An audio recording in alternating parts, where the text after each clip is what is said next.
As most of you know, freedom of speech is guaranteed by the First Amendment to the Constitution. And as you'll hear, journalists like to say that the press, their own private industry, is the only one mentioned in the Bill of Rights. There are two of the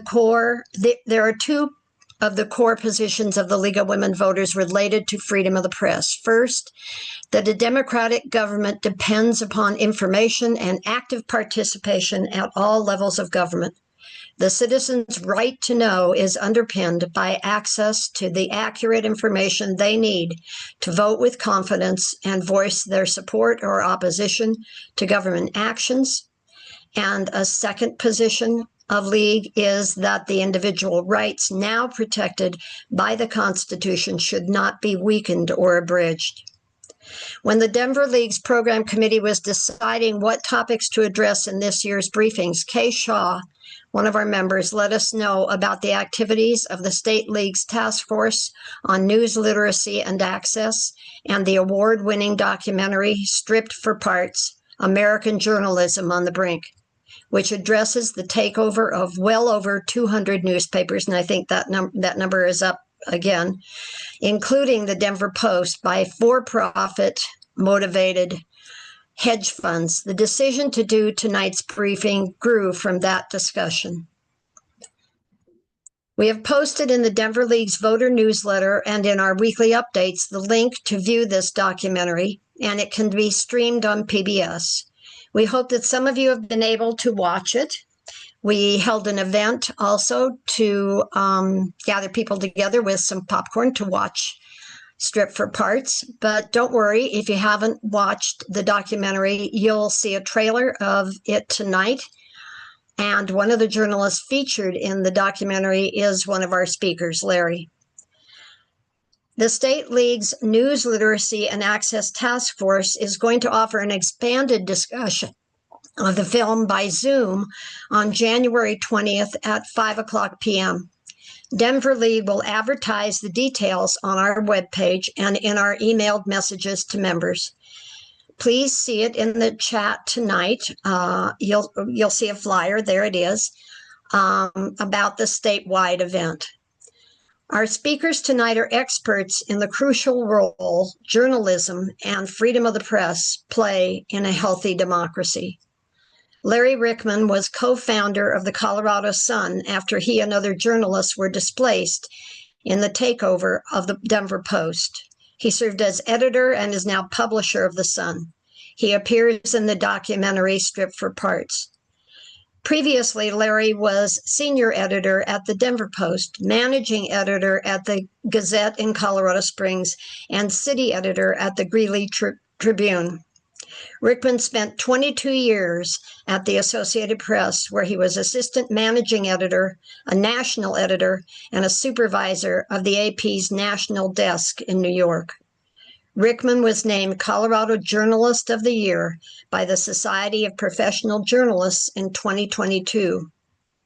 Our second speaker, David Wolfgang, is an associate professor of journalism and media communication at CSU, whose work examines the relationship between journalists, audiences, and democratic discourse.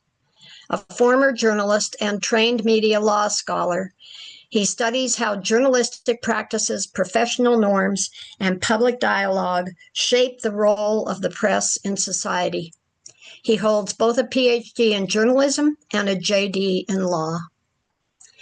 As a reminder, League of Women Voters of Denver's briefings, whether in person or virtual, are always open to the public and free of charge. Tonight's briefing will be recorded, as you heard, and it will become available on our webpage, League of Women Voters, lwvdenver.org, within about 2 days. We will mute, as we have, attendees while we play the trailer. And while Larry on it. Okay.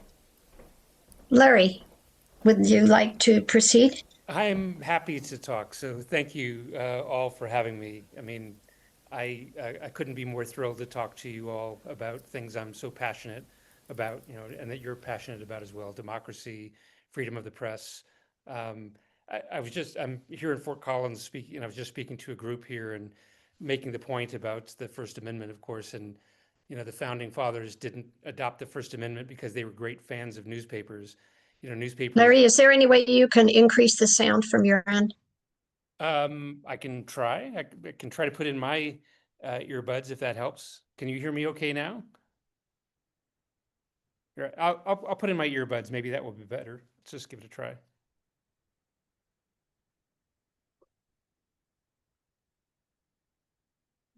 Let's just see here. Can you hear me okay now? Much Okay, better. great. Thank Is you. that better? Mhm. All right. So, as I was saying, I was just speaking to a group of folks here in Fort Collins and saying that the founding fathers didn't adopt the First Amendment because they loved newspapers so much. I mean, newspapers beat up on them, pretty regularly back in the day. They were super partisan.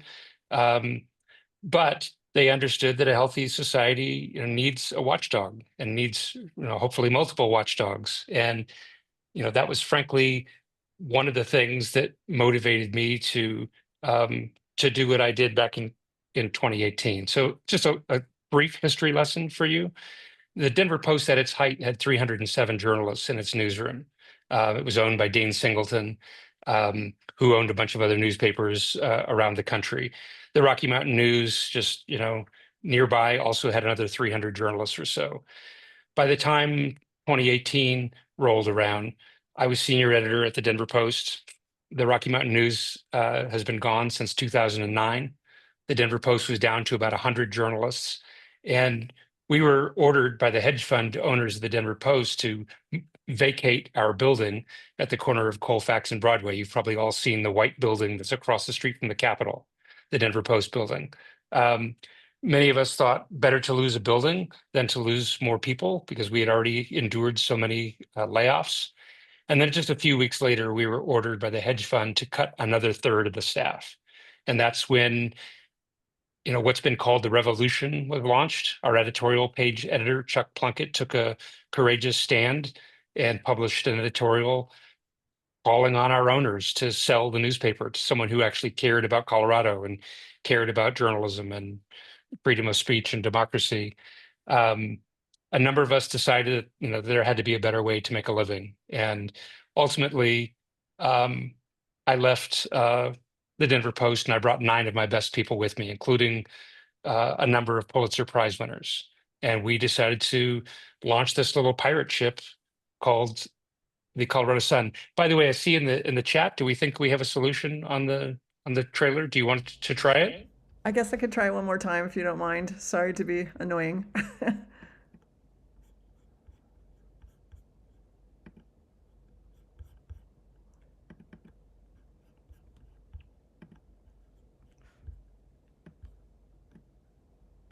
Tomorrow will be the final edition of the Rocky Mountain News.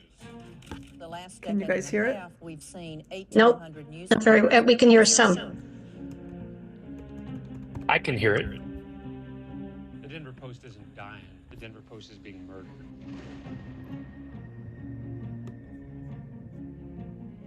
The media is a food chain which would fall apart without local newspapers. We've been hearing for the last decade or so that newspapers are dying, they're dinosaurs because of the internet. There's this bigger problem.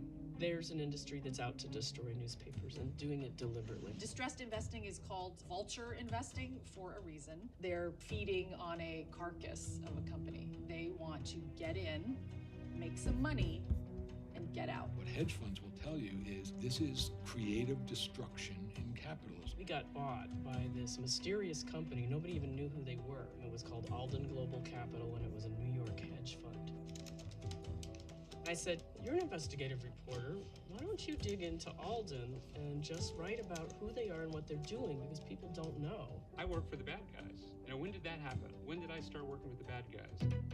The Denver Post has launched a revolt against its owner, New York-based hedge fund Alden Global Capital. Volume is faint. Just decided he'd had enough. It's either stand up and speak up now or write your own obituary in 2 or 3 years. It's one of the most courageous things I've ever witnessed in a 40-year career in journalism. We know from copious research that when a community loses a newspaper, voter participation goes down, corruption goes up, There is misinformation out there. Communities are misinformed and uninformed, and that's really dangerous. Somebody's got to cover the story to argue for the sanctity of facts and truth.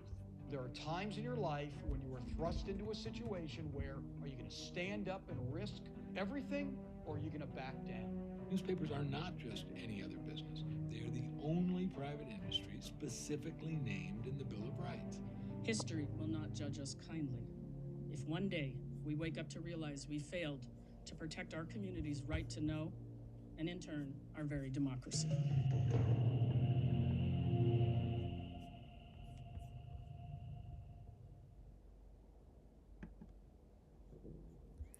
I'm glad you got the technicals sorted out. Oh, I don't have it though. Yeah, sorry, it wasn't loud enough. Well, that's all right. So again, 2018 rolls around, and we decide to leave the Denver Post. I mean, again, as you heard in the trailer, I woke up one day and realized I was working for the bad guys. That hedge fund's going to do what a hedge fund's going to do, and I felt like Colorado deserved something better than hedge funds are willing to serve up to us. And we can look around. Again, I'm here in Fort Collins. The Coloradoan once had a large, robust newsroom. It's owned by a hedge fund today. And sadly, its newsroom could easily fit around a table or two in a Starbucks. And what's happening is that we are losing important community voices. It is public officials and companies and the powerful who are not being held accountable, but it's also the good people in our communities who are not being celebrated. It is the connections that bind us, in a good way together as community members, in our cities and our towns, across our state, across our country. Tip O'Neill, former Speaker of the House, used to say that all politics is national. Well, that's really not. I mean, it's all politics is local. It's really that all politics is national today. It's whoever can get on Fox News or MSNBC or CNN and say the most outrageous thing. This is what rules the day when you don't have local newspapers covering communities and covering these politicians and holding them accountable. So again, this is part of the origin story for the Colorado Sun. We launched in 2018 with 10 of us. Today, we are 26 people, and we have about 110,000 newsletter subscribers. We've got 15,000 plus paying members, and continuing to fight the good fights and trying to, again, be that watchdog that the founding fathers envisioned, but also serve our communities and tell your stories. David, do you want to jump in? Sure. Yeah. I mean, we can go back and forth on some other topics and talk about some of the problems and issues. I want to start by just saying that, like, I really appreciate Larry's perspective here because, we can talk about this in broad strokes, but somebody who lived it and really experienced this travesty in terms of journalism is a unique perspective that I really appreciate. And I appreciate everything he's done and the others at the Colorado Sun have done to create what is, I think, one of the strongest examples of this new form of public service journalism that we have. And we're very privileged to have this kind of news source in our community and the work that they're doing. I come from a unique perspective in terms of like looking at this in terms of journalism and in the legal kind of context and the policy context. I'm a strong believer in public service role of journalism, free and independent press, long been advocating for these kinds of ideas, but like the way that we normally talk about this problem normally doesn't ask us to turn our perspective toward the institutions that we've long trusted were on our side and helping to produce this work product, like that we have to throw out the rule book about what we normally treat as the kind of pressures or influences that are trying to destroy or stand in the way of quality journalism.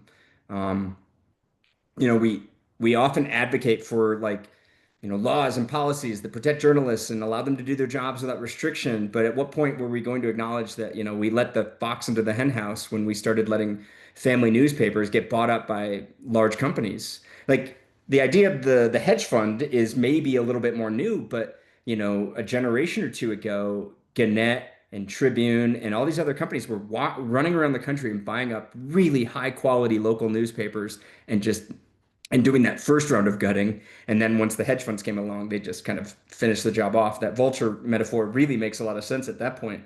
So this is not like, in the broad sense, this isn't new, but it's taken to a whole new level, and something that terrifies me, but never really thought we'd have to see in that context. Larry, do you have something you want to add on that? Or? Yeah, I was just going to say that, sometimes this gets framed by people like, oh, boohoo, for poor journalists. They're complaining about, losing their jobs or whatever. And I mean, look, it is sad when anybody loses their job, when a factory closes, when a restaurant closes. But newspapers, and I realize, I've got a stake in this, but newspapers are not like those other things. The reality is, most journalists I know, and I've been doing this for 40 plus years, most journalists I know are smart people who go off and find other jobs. In many cases, they get a pay raise when they go and do something else, when they leave journalism and go do something else. But what happens to the communities when newspapers and journalism goes away? It's the communities that suffer, really, not the journalists so much. It's, again, the corruption that wasn't uncovered, the good people who weren't being celebrated. The tragedy is we'll never know the stories that weren't being told and aren't being told because there's not a journalist there. We have, again, hundreds of newspapers that have closed in the past few years. We have countless newspapers here in Colorado, including several out in the Eastern Plains, that have closed. Communities that had a newspaper for 100 plus years that were, important assets, community assets that are just gone now because a hedge fund decided it was no longer profitable to continue running them. And again, it's not the journalists really at the end of the day who are suffering. It's the communities that we all lose something when those stories go untold. Yeah, they're definitely not involved in the community investment that we normally saw in these local newspapers. I mean, they're just there to extract as much value and move on.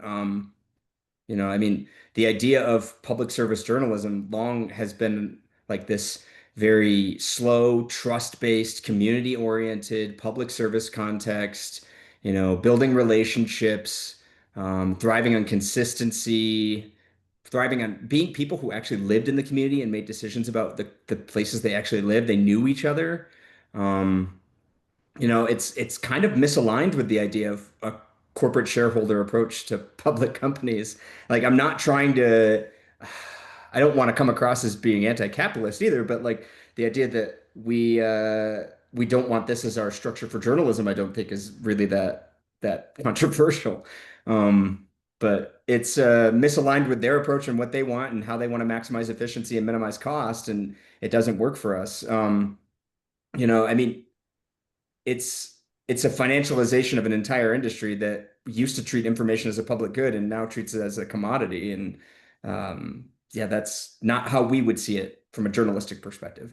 Yeah, completely agree, David. I mean, I'm not against people making money, making profit. There's nothing wrong with that. But when that's the only thing you're about with respect to newspapers, again, you just will. It's a race to the bottom. And I'll go out to California, the Salinas, Californian, John Steinbeck's former hometown, and it's owned by Gannett, same paper, same hedge fund essentially that owns the Coloradoan and the Pueblo Chieftain. And Salinas, Californian is down to 0 local reporters, at least last time I checked. And you can't even make this up, the only uniquely local news in that newspaper anymore are death notices. I mean, it's just, almost satire that this is what the future looks like when hedge funds are left to their own devices. They follow a very common playbook, and they've done it in Denver as well, which is that they find what they consider distressed properties, and they've done this with shoe stores and pharmacies and other industries. But with respect to newspapers, they come in, they sell off the property, the newspaper building. You can look at the Los Angeles Times, you can look at the Denver Post, lots of the Chicago Tribune. Newspapers all across the country once had, large buildings, and they were a proud seat at the table, in civic life in these communities. And so the hedge funds come in, they sell off those properties, they raise subscription prices, they lay off as much of the staff as they can, they shrink the actual size of the newspaper, the number of pages, and they count on, frankly, habit for people to continue paying them until they just can't anymore. And my sister is struggling with this in Las Vegas. She I used to deliver that newspaper as a boy, and it has been cut and cut and cut to the point that there's really not much there anymore, and they keep jacking up the prices. And this is just what, when you're all about profit, that's what you do.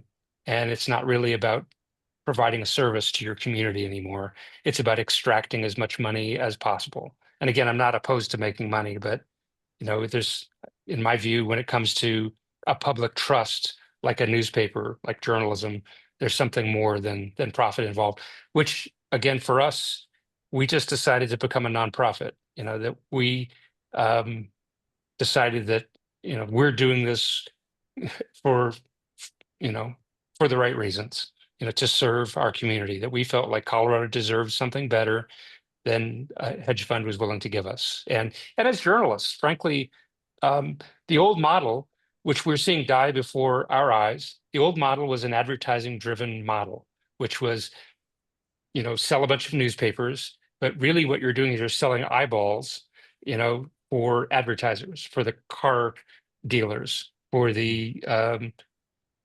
Sears and Pennies and, other retailers and whatnot. Subscribers never really paid full freight for what it cost to produce a newspaper, but advertisers did. And it was a very lucrative model until it wasn't. Again, the internet shifted things, and we can talk about that all day long. But the model today is it's dying before our eyes. There have been disruptions from Craigslist and the internet and lots of other things involved. But for us at the Colorado Sun, that has meant, and for others like us, that has meant leaning into a different model. And for us, I like to say we're really not in the page view business anymore. If you want to get a lot of page views, I can tell you a little secret in our business.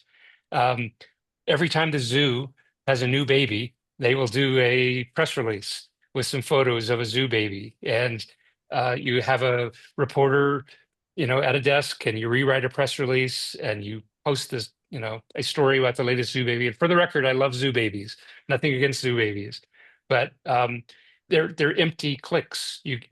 Everyone will click on the pictures and ooh and ah over them, and they're gone in 20 seconds, 30 seconds. The average time that people spend on stories at legacy newspapers is around 45 seconds. You can fact check me on that, David, if at least it's true at the LA Times, the Denver Post, and other places I've been. The average time that people are spending on our stories is between 2 and 3 minutes. And we either have really slow readers at the Colorado Sun, or we're writing stories that connect with people. And that's what I talk about being in the loyalty business, is as journalists, we were frustrated working for a hedge fund that was still focused on generating a lot of page views. We wanted to do something different. We wanted to help people understand what it means to live and work and play in Colorado. And that meant sometimes writing longer stories that help people understand what's going on. But a hedge fund wants to spend as little money as possible on generating journalism. So one of the things that the Denver Post that they did is they closed all the bureaus. Once upon a time, the Denver Post and the Rocky both had bureaus all around Colorado. They even had bureaus overseas. Well, those things have been gone for a long time. And as I said before, the Denver Post isn't even in Denver anymore. It is based, at the printing plant in Adams County. And I'll say for the record here, I'm not here to attack the Denver Post. I'm still cheering on my colleagues who are still at the Denver Post. They're trying to do good work. They work for horrible owners, and they know it, and I know it. I wish them well, but I, again, made a choice that I felt like as a journalist that I wanted to do something different. And I felt like Colorado needed something different.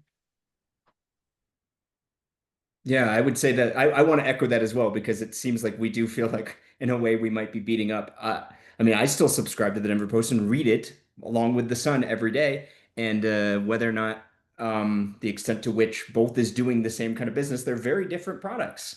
I often tell some people when I talk about this, like some people like to critique maybe Larry that there's not as many pieces of content, but I always challenge them to look and see how much of that Denver Post is actually local content that is about their communities, and you'd see that it's comparable, and that they're with a far fewer people, they can do much more impactful um, journalism that's actually for the entire state and that impacts a lot more people. But like what you were saying in terms of the community context, like it's so difficult in this situation of trying to rationalize with a corporation like the idea of a public interest kind of reward because they can't measure the idea of community trust, which is one of our greatest values of what we're trying to produce in a spreadsheet that they're looking at about how much money they're making. And they can't, sustain the kind of watchdog journalism that we think is valuable with a cost-cutting algorithm that tells them that this many people can't,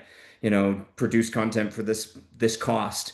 So we in a way, we're asking for something that they can't provide in the structure that they're built within. And it's not as if we don't realize that or that we're romanticizing the past unnecessarily. We're looking to try and understand alternative approaches and a renewed interest in public service role. I mean, there was a loud cry for, I mean, at the time where this was really hitting ahead a few years ago, for the paper to be sold, and they just turned their blind eye to that idea. Like the whole idea of we want to bring back a local community like interest, somebody come by us, kind of like almost laughable kind of context. But it's not funny in the sense of what it was a true cry for assistance and help, and um, from a company that was just going to watch them fail and did not seem to care. Um, I mean, we spend so much time thinking about it in the context of that outside influence when the institution can be hollowed out from within, like from the inside. Um, it's kind of like I usually talk about it in terms of journalism, like there's two different kinds of ways that we can think of freedom, like formal freedom, freedom from government influence, which is how most journalists are typically talking about, like, leave me alone, let me do my work kind of thing. But then there's also this concept that we call functional freedom, which is the capacity to actually do what is necessary to do your work. And this is really a question of functional freedom because journalists are being completely stripped of the ability to do the kind of work that's important because they're, stripped to the bone and being pushed to do the kinds of cheap, easy clickbait type journalism that Larry was just talking about, like the zoo stuff. I mean, that's free to produce. You pay the bare minimum amount of labor costs that takes somebody. They don't have to do any sourcing. They didn't even have to go to the zoo to talk to people about the new animal. They just wrote it. And here's some free photos we can pop on our website. Like, it's pathetic, but it's, of course, interesting and we want to hear about it, but it's not the kind of stuff that sustains community interest in journalism. Yeah. Yeah, and again, that is part of the reason on an individual level why a number of us left the Denver Post was look, I've been a foreign correspondent. I helped cover the fall of the Soviet Union when I was based in Russia for almost 4 years. I know how to do impactful journalism. Kevin Simpson, one of my reporters, has won 2 Pulitzer Prizes. I mean, we are a group of journalists who are passionate about this mission that we are on. Again, there are easier ways to make a living, believe me, than being a journalist. We do this because we care about it. And when you're chained to your desk and told to rewrite press releases, that's just not the kind of work that any of us wanted to do. And at the Sun, we have leaned hard into doing the stories that are hard to do. Again, investigative, watchdog, explanatory, long form narrative journalism. Those are the kinds of things that we do.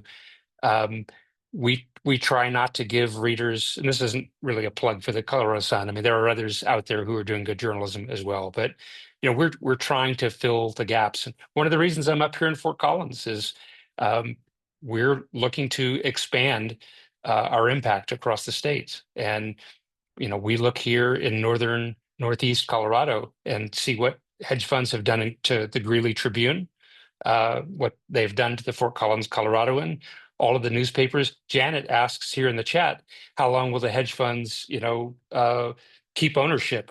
What's the end game? The end game, again, we've seen out of the Eastern Plains. They will just turn off the lights and they will go on and go somewhere else. That's what the future looks like. I already talked about this, Salinas, Californian. It's what they do, and we see it before our eyes here in Fort Collins and Greeley and other places, Denver. We have tried to build a different model at the Sun. In fact, I was just in Boston a couple of weeks ago. If I can brag for just a moment, the Harvard Business School invited me to come out there, and I spent a day being grilled in a nice way by 4 professors, 2 researchers, and 7 second-year Harvard Business School students who are interested in learning more about our model at the Colorado Sun. So it's exciting to me to be trying to develop a new way to support important journalism. And I'm not saying we have it right. So far, so good. We're 7 years old and growing, but we need new models in journalism. And there have been discussions about, should there be public funding for journalism, and, lots of other things that the philanthropic world is looking at journalism in new ways. Once upon a time, if you were a philanthropist, you were supporting museums and, hospitals and dance troupes, and those things are worthy of support. We had conversations with people 7 years ago about, we just don't fund journalism. Today, some of those same foundations are coming to us and saying, okay, we get it now. We understand that, our community is poorer for the stories that aren't being told, and we want to figure out a way to help you tell stories. So even though there's a lot of reason to be pessimistic about what's happening in media right now, and we are seeing legacy newspapers continue to die across the country, and that's sad to see. But I am fundamentally optimistic. I see things popping up around the country, trying to find new ways of telling stories and serving communities. And I'm proud to be part of that movement. I think what Larry brings up is interesting from the perspective of, like, these are not issues that are born from the fact that we don't have a freedom of the press, because we still do have this idea of a freedom of the press. But like, what does the freedom of the press mean if we don't have systems to produce high quality journalism? I was making this corollary to students the other day, and I said, what would freedom of religion be if we didn't have churches, or we didn't have systems of practicing religion? Or what if we didn't have public spaces? Would we still have a freedom of assembly? Could we do these things without the functional construct? And, the more that journalism goes away, like, what does a free press even mean? Bloggers and other people who can write online and social media, I mean, like, what's to keep them for protecting our institutional values and our democratic norms? I mean, there are so many different ways that we can approach the question that he brought up there about the funding model. I mean, other people have looked at all kinds of different ways. I mean, some have succeeded, some have failed. It's not as if one model is the right one. We can look at, in the broadest sense, you can look at Europe, where a lot of public funding and subsidization of news happens. You know, where there's really high levels of public funding in Scandinavia for even local journalism, not just national journalism. Or like the BBC, which is, license fee funded in Britain and has a very strong financial founding. I mean, questions aside about recent incidents at the BBC, but their funding model is very strong because there is public support. And every time, the one political party gets upset about what the BBC did, the public usually rallies behind the idea of that they support having public funded media. And I think there was a part in the documentary, it was interesting, where they talked about, public funded media in the US does exist, as many people tend to forget sometimes, and that those institutions have some of the very highest trust levels of American media, NPR, PBS, and that they have that they're very well respected, despite the fact that they get really pathetic levels of funding for what they're trying to accomplish. Um, but like one way that I like to think of it in terms of this subsidization context is, in our local civic communities, we make the conscious choice to subsidize libraries, to subsidize schools, to subsidize roads. Although recently up here in Larimer County, we decided we don't want to pay taxes for roads. It's getting kind of ridiculous. But still, we subsidize all these different institutions and principles in our communities. But like, at what point is it maybe possibly important that we also try to find ways to support local news as a utility, as a local valued construct? And that, I mean, that pushes a lot of people to the bounds of what they don't, maybe their discomfort zone when it comes to, the role of government in media. Many journalists would really scoff at the idea that I'm kind of raising right now, and I think that they're coming around maybe more so just because it's it's it's been done elsewhere. And it's been done in a model which can be done transparently and can be done with protections in place to help um, keep that objectivity model supported. Um, do I still get nervous about the idea of publicly funded like mass media? Yeah, it kind of tugs at both sides when you're a journalist, but it is one construct that I think makes a lot of sense when we're running out of ways to find publicly supported institutions of media. And it might be, at this point that we don't really have a ton of options and we can try anything that might stick in that sense. So it might be a tough sell for some people, but I think that if we can do it for libraries, schools, and roads, maybe we should think about it in terms of journalism too. David, you make a good point about, you referenced bloggers and whatnot, and people think, well, can't bloggers just take the place of, newspapers and whatnot? I'm actually thrilled to see sort of the democratization, at least the concept of, I think Randy made the point in the chat here about newspapers having a monopoly. Once upon a time, as the old saying went, don't argue with a guy who buys ink by the barrel, right? Newspapers had that monopoly. It cost a lot of money to own a printing press or to own a TV station. And today, any one of us can shoot video that goes viral around the world, or you can create a Substack or something like that and share news from your community. You can do that. And this is a golden age, really, of having access to information around the world. But at the same time, we've all seen it, right? We are inundated with noise and with words and sometimes news, sometimes, disinformation and misinformation masquerading as news. And it's hard to know what to trust. And I would maintain that that the trust is one of the main keys here for us to consider. How do you know that your news source is trustworthy? And we can, that's probably a separate discussion for another night. But I will say that it it matters to have some heft, some scale in a news organization. So, for instance, we spend quite a bit of money on legal fees to go to war go to court, literally, for open records. If you're a blogger doing this from your basement or something like that, you probably don't have the resources to do that.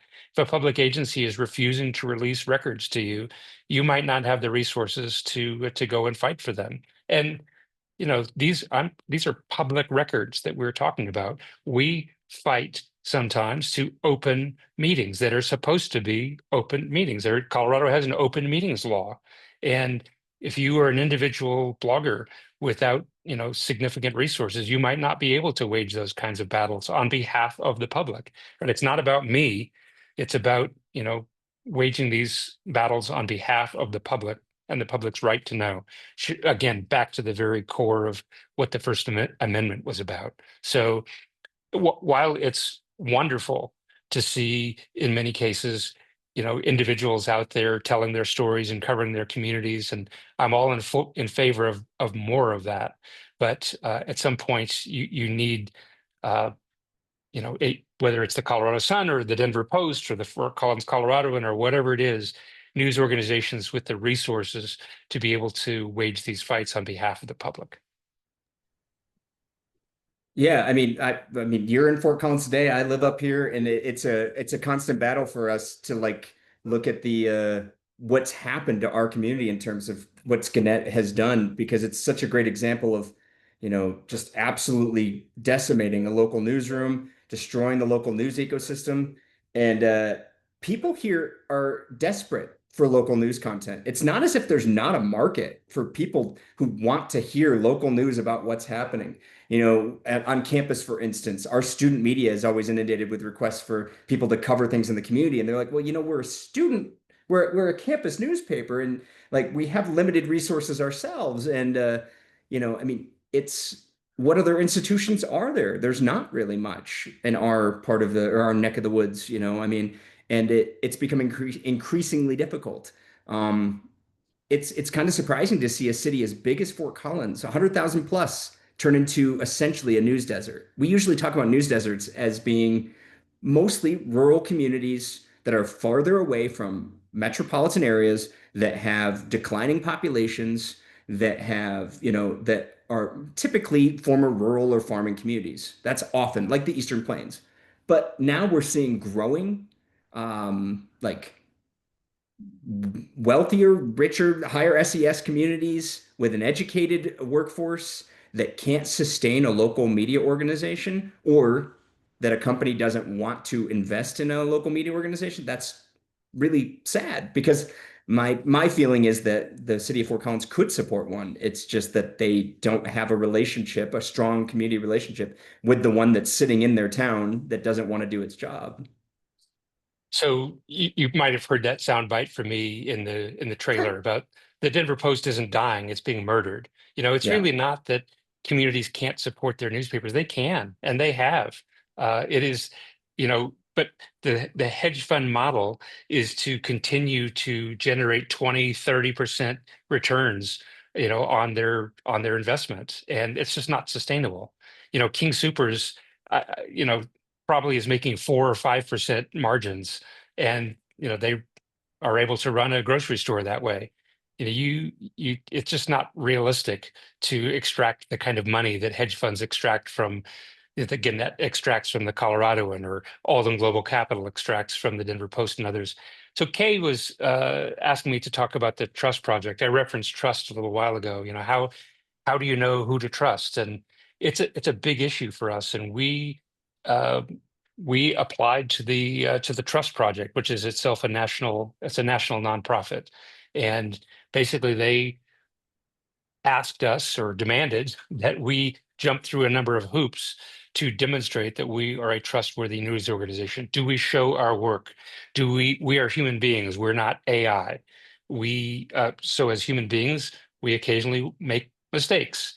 Oh gosh, I misspelled David's last name. Um, do I acknowledge it? Do I correct the record? Do I make it easy for readers to find out? Yes, last week we made a mistake, and here we've acknowledged it. It didn't just go away. We will cite our sources. There are trust indicators on all of our stories that will say, we were at the scene. It's a source specialist, or something else to indicate why we know what we say we know here. Are we responsive to our readers? So we worked very hard to earn trust, and it's something that we have to earn every day on every story. And there's nothing that's more important to us, because you, as our readers, you have a lot of choices about where to get your information from. Never had more choices. And if we're not trustworthy once, you're going to go away and not come back. And as I said before, I'm not really in the page view business. I'm in the loyalty business. So trust is the most important thing for us. Yeah, I mean, that's such an important point, that like we actually do have more options than we ever did before, but making conscious and good choices about where we get that information is all the more important. I think Sarah asked in the chat what we can do to protect freedom of the press. Subscribe to these organizations. Yeah, I mean, I would never suggest not to still support what the Denver Post is trying to do. It's not supporting the journalists in the room. It's not supporting how the corporation runs the organization.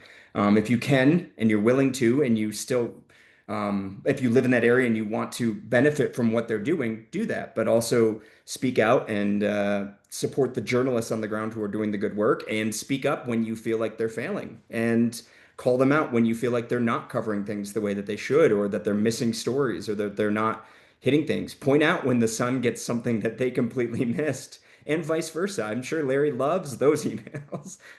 But it's, I mean, media's got to be held accountable. And journalists, you might be surprised, they do read those emails. They do see the comments that are sent to them.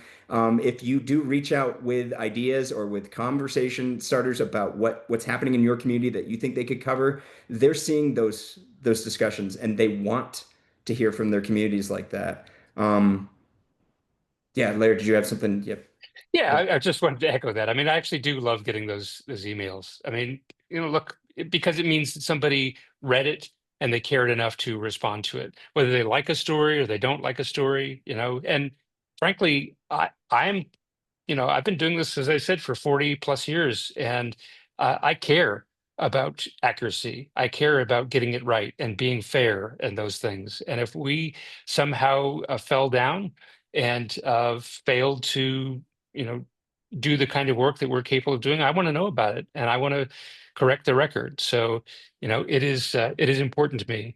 And by the way, again, I'm at this community meeting here in Fort Collins, and I was asked this question before about, well, how can we help, and what does that look like? And obviously, yes, we're a nonprofit. We have no paywall, meaning you can read us all day long for free if you want to. Unlike many of the legacy newspapers, which have pretty hard paywalls, meaning you can only read 5 stories a month, or whatever it is. With us, you can read our stories all day long, and if you like it and you want to support quality local journalism, become a member. But there are other ways to help, which is, we're a state of 5.9 million people. There are a lot of people who still don't know about us. So we ask people to, if you see a story you like, share it, on social media or email, print out a copy, tell your neighbor, whatever it might be. And that's not just the Colorado Sun. I mean, there are other news organizations out there. I mean, we had our friends from KUNC here in the room tonight. We go on their programs a couple of times a week. We highlight their work. Do you remember the old scene from Miracle on 34th Street, and Santa causes a giant scandal at Macy's because he sends customers to Gimbals because they had a better price on toys or whatnot. We try to do something similar like that by highlighting good journalism around the states. Good on the Denver Post. If they had a story this morning, we will celebrate it in one of our newsletters, or KUNC or 9 News or whatever it is. We try to aggregate some of the best in Colorado journalism around the state.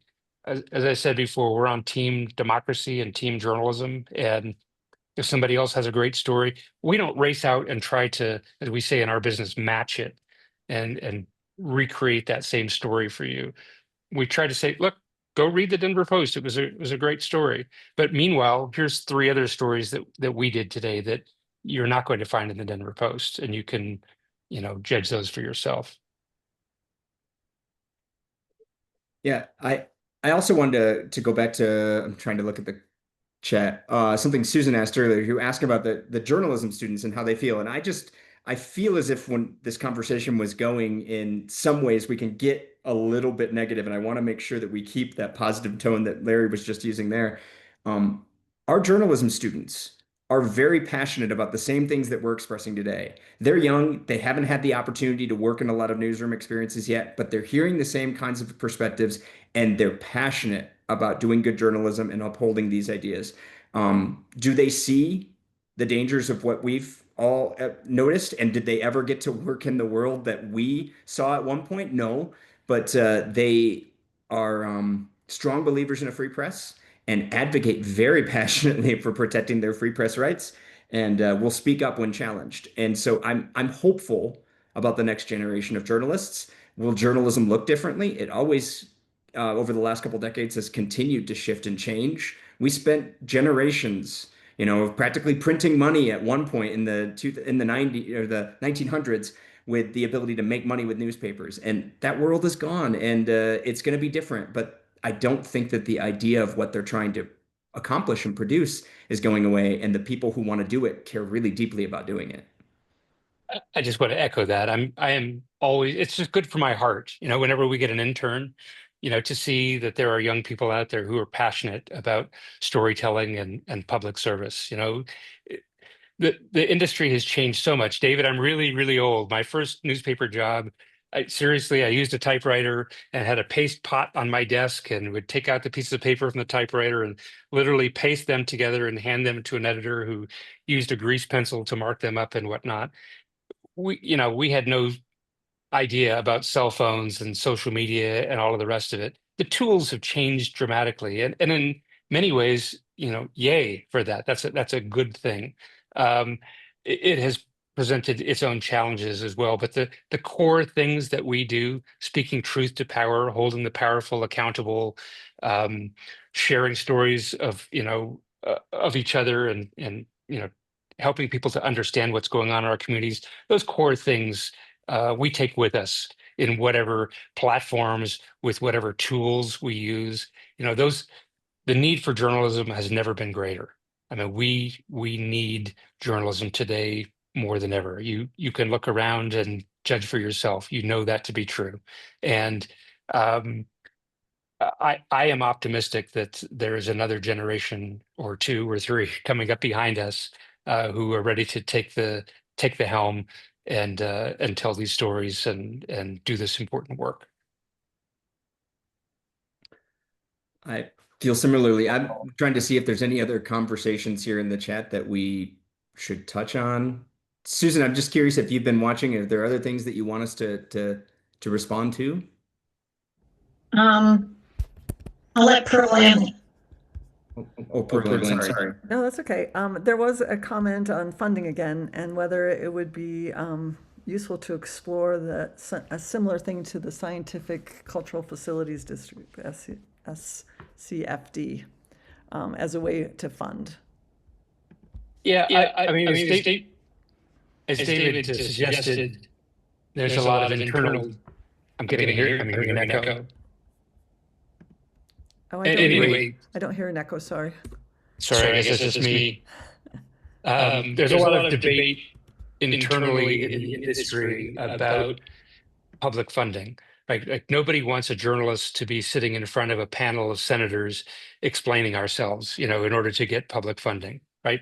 That would be a bad thing. We need to preserve freedom of the press, and we don't want me or my journalists to be beholden to government for funding. But I think that we're, and again, I'm still struggling with it myself, but I think that there are ways that we could probably figure out to help support journalism. If we're going to say, which I do, that journalism is a newspapers, digital or otherwise, are a public trust, a public asset, then I think it's appropriate to talk about some form of public funding.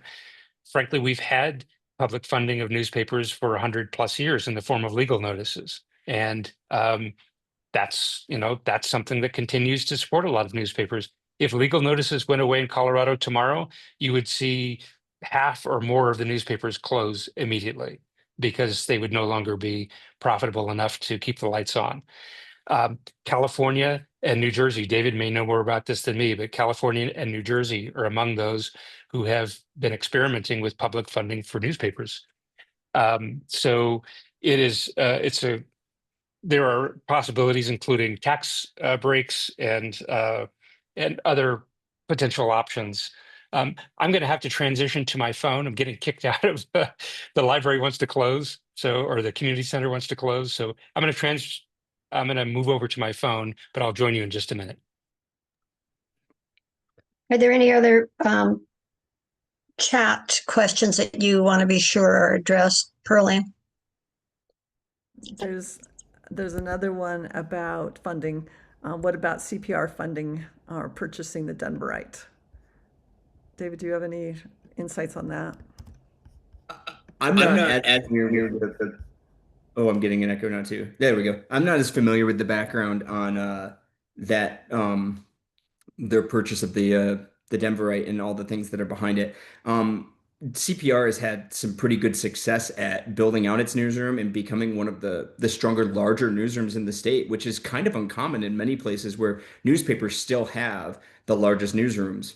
To have public radio, which we have such a high quality one here in CPR that's really taken off, is a strong signal that there is still a large devoted fandom for good quality journalism that can be done throughout the state. So I'm happy with what CPR has been able to do. Their funding model is quite different in terms of financial support from the public and from other institutions in the state, but they've turned it around into doing some really great work over the last decade in the absence of other institutions.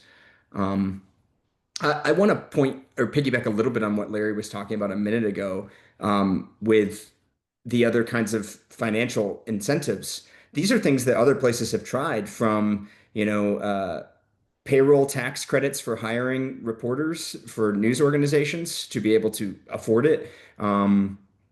Tax credits for advertising when companies advertise in a newspaper or a news organization to help incentivize supporting the local media through other kinds of financial modes. Um, there's been attempts, at least one attempt, for the Local Journalism Sustainability Act in Congress, included all kinds of provisions, one of which would have allowed you to, as a citizen, to get to deduct a certain amount from your taxes just for being a subscriber to a local news organization. So all these different unique ideas about how to incentivize participation in media without directly paying for that organization's product and putting the government in control of what the content was, are still out there as options and ideas.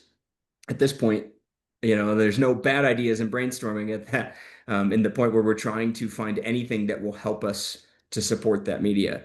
What is often very, very, very difficult to do is to take a for-profit corporation and turn it into a nonprofit model, because the corporate interest is rarely going to turn over that option or that financial, opportunity. They want to get back what they put into it. The Salt Lake Tribune did it, but they're a rare instance of where private funding might be able to come in and support the public interest role and get that for-profit structure taken out. But that is not a common outcome in this situation.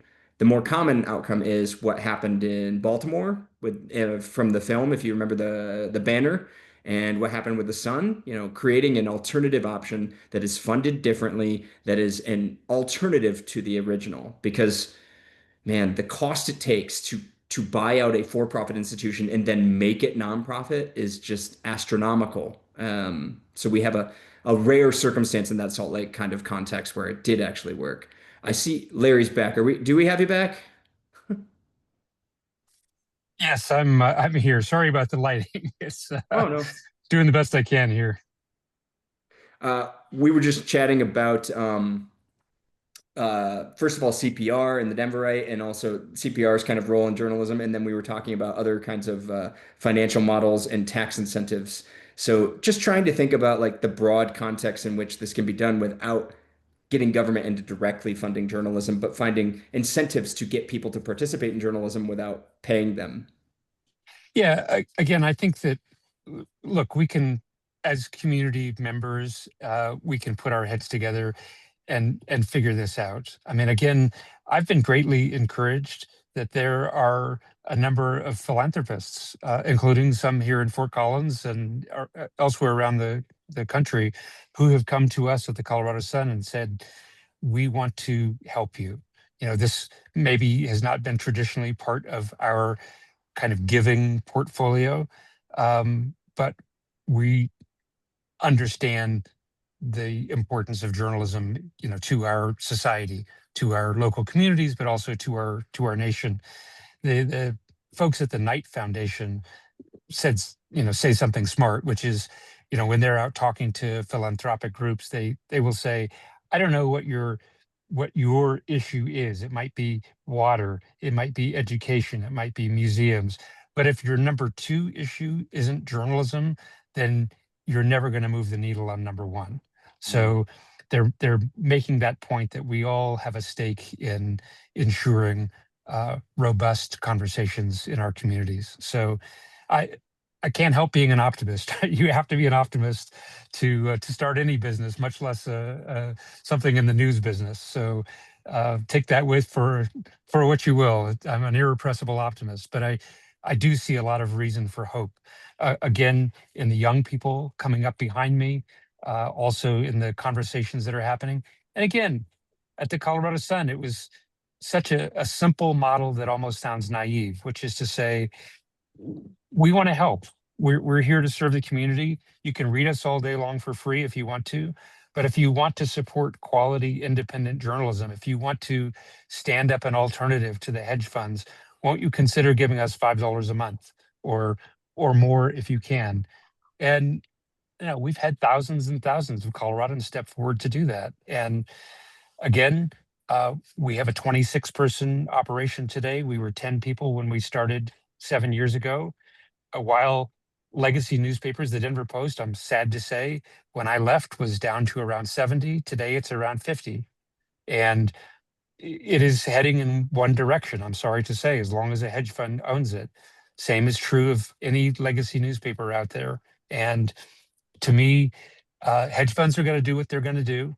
I have no control over what they're going to do, but we all can make choices as journalists working at these places or as readers and as community members who care about our communities. So sign me up for team optimism on this front. I think there's reason for hope. Pearl-Ann, I think you've pulled a lot of the questions from chat. Should we open the... We're getting feedback. Should we open the audio so that people can sort of raise their hands and pose questions verbally? Everyone should be able to unmute. All you have to do is go to your audio and unmute, and you can ask questions directly. One of the comments I was going to make in response, Larry, to what you just said is a league comment, which is we each have the power of our vote.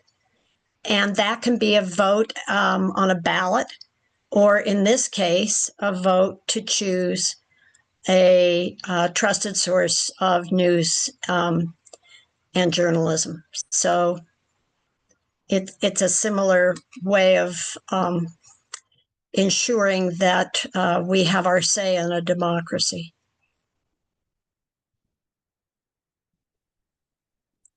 I'll be honest, our biggest challenge, same as it is for any new business, and I still see us very much as a startup, even though we're 7 years old now, is name brand awareness. Whether you're a restaurant or a food truck or a news organization, there's just a lot of people who don't know about us. And the way that people can help us is just to share awareness. I don't know what your email distribution list looks like at the League of Women Voters, but I'm guessing that you have a pretty wide reach. And and again, it doesn't have to be about the Colorado Sun. It could be promoting the good work at KUNC or whatever it is, but just encouraging your members to support good journalism wherever they can find it. Susan, I'd like to say something, Kay. Go right ahead. Okay. One of the things Larry's just talking about, all the different forms of, just remember too, with even PBS, there's so many places that, we know PBS was cut back. So I say give to both, give to whatever your local paper is and also give to them, because they do have some pretty good strategies on getting money themselves. And some of theirs is dependent upon their ability to get money to create more money. And I think, that may be a model in time. I was just going to put up on here all the PBS. It's just one Rocky Mountain PBS, but this is all their locations in Colorado. And just so everyone's aware of all the different sites, I'm just trying to help get the word out there.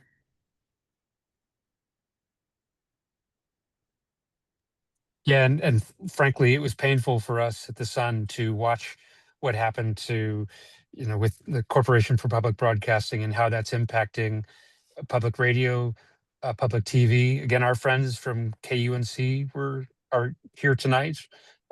They've had to lay off some of their staff because of cuts in funding. There are public radio stations in rural parts of Colorado that are facing the very real possibility that they could just have to go dark. So, when Congress approved the clawback of that money from the Corporation for Public Broadcasting, we sent out a note to our 110,000 newsletter subscribers saying, you know what? Ordinarily, when you hear from us, we're asking for money from you. We're not doing that today. We're asking you to remember our friends in public media because those are important voices as well. So it's not an either or situation. Hopefully, there's enough support to go around for anything that's worthy of support.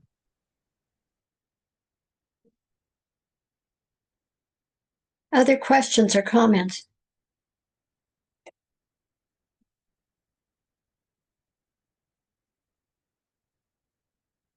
What do you think it might take for people who are utilizing social media to get what they call news to return to looking at news from sources of journalism like the ones you've mentioned and like the Colorado Sun? I mean, I wish I had the answer to that. To me, part of the answer is, again, demonstrating that we are trustworthy. I try to make the point to, and let's face it, most of the time when I have these conversations, it tends to be with younger people who are just kind of baffled by, all of the choices that are out there. They don't know who to turn to for trust, and it becomes a very passive experience for them. Again, when I grew up, when some of us grew up, we subscribed to the local newspaper. We watched the 6 o'clock news. We subscribed to magazines. That's not the way a lot of younger people are functioning these days.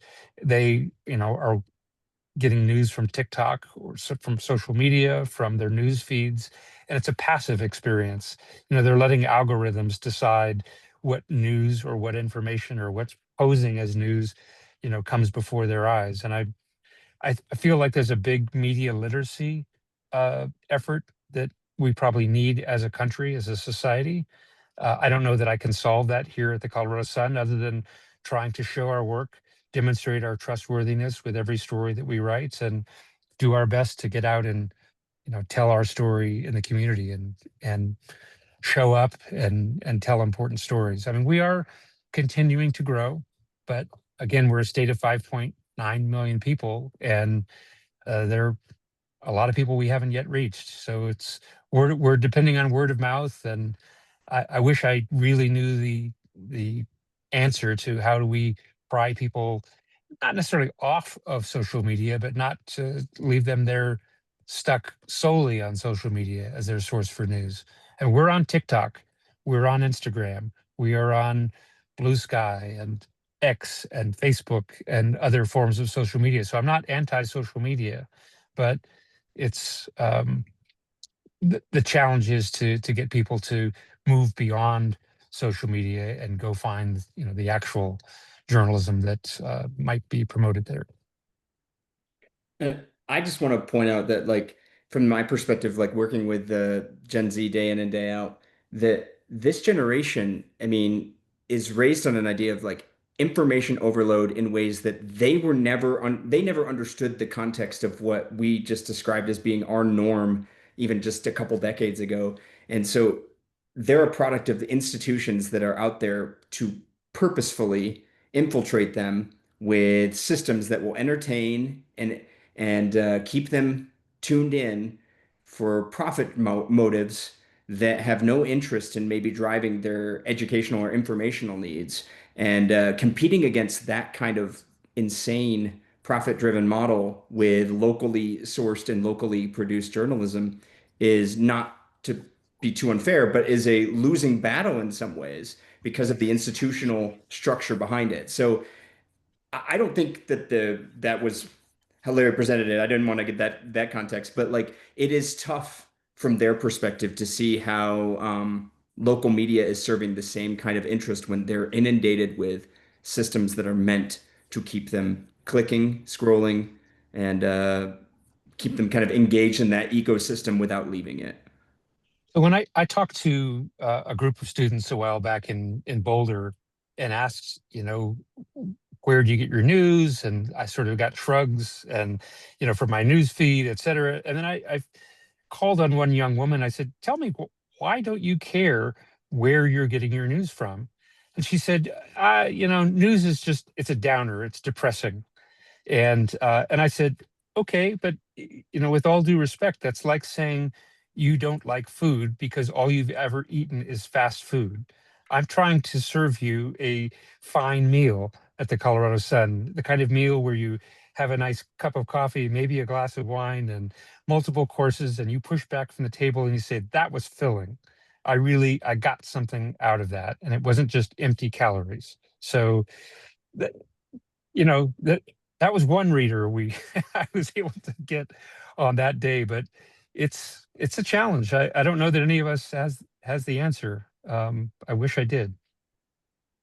Yeah, fast food is cheap. It's easy. It's efficient. Yeah, I mean, that's a really good metaphor, as depressing as it can be. You can feel free to steal that. Thanks. Other comments, questions? We always try to ask at our briefings of the presenters, what can League of Women Voters do? What can we do as a institution that supports democracy and keeping democracy functioning in a healthy way? What would you encourage our members to do? I would say you're doing something important tonight, which is frankly encouraging your members to think about this issue. Watching films like Stripped for Parts is important. Frankly, we're seeing donations from around the country as PBS stations around the country are showing Stripped for Parts on TV. We're getting donations from people who've never even been to Colorado because they were inspired by our story. So, and by the way, there are other films. Gosh, I'm blanking right now on the names, but I can share it with you. There are other documentaries that are streaming now on PBS that speak about these issues. But it's back to what I was saying, which was understand that we all have a role in this. Again, we all have a voice and a vote. We can vote with our pocketbooks as well, and by sharing stories. So it's spreading the word, it's supporting quality journalism wherever you can find it. Selfishly, I hope that's the Colorado Sun, but there are other fine news organizations out there as well.